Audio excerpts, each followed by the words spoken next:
বাংলাদেশ সম্প্রীতির দেশ হোক এইটা ভারত কখনো চায়নি। এবং যখন আমরা এই সম্প্রীতি শক্তিশালী করি তখন ভারতের পেটে ব্যথা শুরু হয়ে যায়। আমাদের এই সম্প্রীতি সহ্য করতে পারে না, যেই কারণে তারা এই কাজগুলো করছে। দেখেন, বাংলাদেশ ভারত একটা বর্ডার লাইন দিয়ে দিয়েছে, দুই পাশেই দুইটা খাল আছে। একটা খালে মাছ পানির অভাবে ছটফট করছে, আরেকটা খালে মাছ পানি পেয়ে লাফালাফি করছে। এইরকম পানির উপরে আগ্রাসন করছে ভারত নামে যে আমাদের প্রতিবেশী রাষ্ট্রটি। আমার কথা হলো যে পানির উপর যে আগ্রাসন, পানি আটকে রাখছো, যখন অতিরিক্ত বৃষ্টি হয় তখন সেই পানি আমাদের উপর কেন ছেড়ে দাও? আটকে যদি রাখো, একবারে কেন রাখছো না? তোমার যখন প্রয়োজন তখন একা একা খাইবা, যখন তুমি বিপদে পড়বা তখন আমাকে নিয়ে বিপদে পড়বা। এইটা কেমন কথা? আমাদের ভাইয়েরা, আমরা যদি আগ্রাসন বিরোধী লড়াইটা করতে চাই তাহলে আগ্রাসনের ভাষাগুলো বুঝতে হবে, কি ভাবে আগ্রাসন হয়। আমি গতদিন হাইকোর্টে একটা ক্যান্টিনে খেতে গেলাম, বললাম গরুর মাংস আছে কিনা, বলছে গরুর মাংস আমরা বেচি না।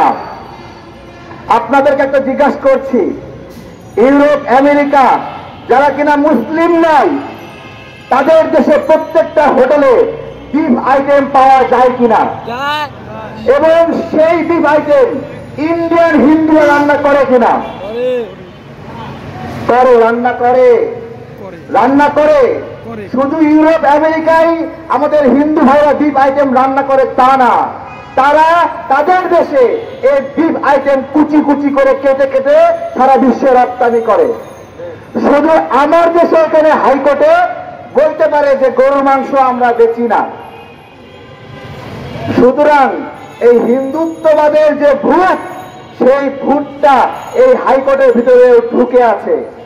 আমি যারা প্রথম আলোর সামনে গরু জবাই করার উদ্যোগ নিয়েছিলেন তাদেরকে অনুরোধ করি, হাইকোর্টের সামনে একটা গরু জবাই করার উদ্যোগ নেন। ওরা গরুর মাংস কেন খাইতে দেয় না, সেই প্রশ্ন আমি রাখছি। প্রিয় ভাইয়েরা, মিছিল হচ্ছে, মিছিলের আগে আমরা কথা বলছি আগ্রাসনের কথা। এইটা এই জন্য যে মিছিলে হয়তো আমরা কিছু স্লোগান দিতে পারবো, কিন্তু নাগরিক হিসেবে আমরা যারা ভারতের আগ্রাসনের বিরুদ্ধে লড়াই করি, আমাদেরকে আগ্রাসনের ভাষাটা শিখতে হবে। সেই ভাষা কে শেখাবে? সেই ভাষা পলাশ ভাই শেখাবে, সেই ভাষা এখানে আমাদের বড় ভাই ইরান ভাই শেখাবে, মিয়া মুর্শিদুজ্জামান ভাই শেখাবে। যদি আমরা আগ্রাসনের বিরুদ্ধে ন্যারেটিভটা না শিখি তাহলে আমরা আগ্রাসনের কথা বলতে গিয়ে হিন্দুদের বিরুদ্ধে বলা শুরু করে দেব। আমি যে গরুর মাংস খাওয়ার কথা বললাম, ওইটা কি হিন্দুদের বিরুদ্ধে বললাম নাকি আমার গরুর মাংস খাওয়ার অধিকারের কথা বললাম? বলেন, এইটা ভাই আমরা বুঝতে হবে। এখানে ভারত যে ষড়যন্ত্রগুলো করছে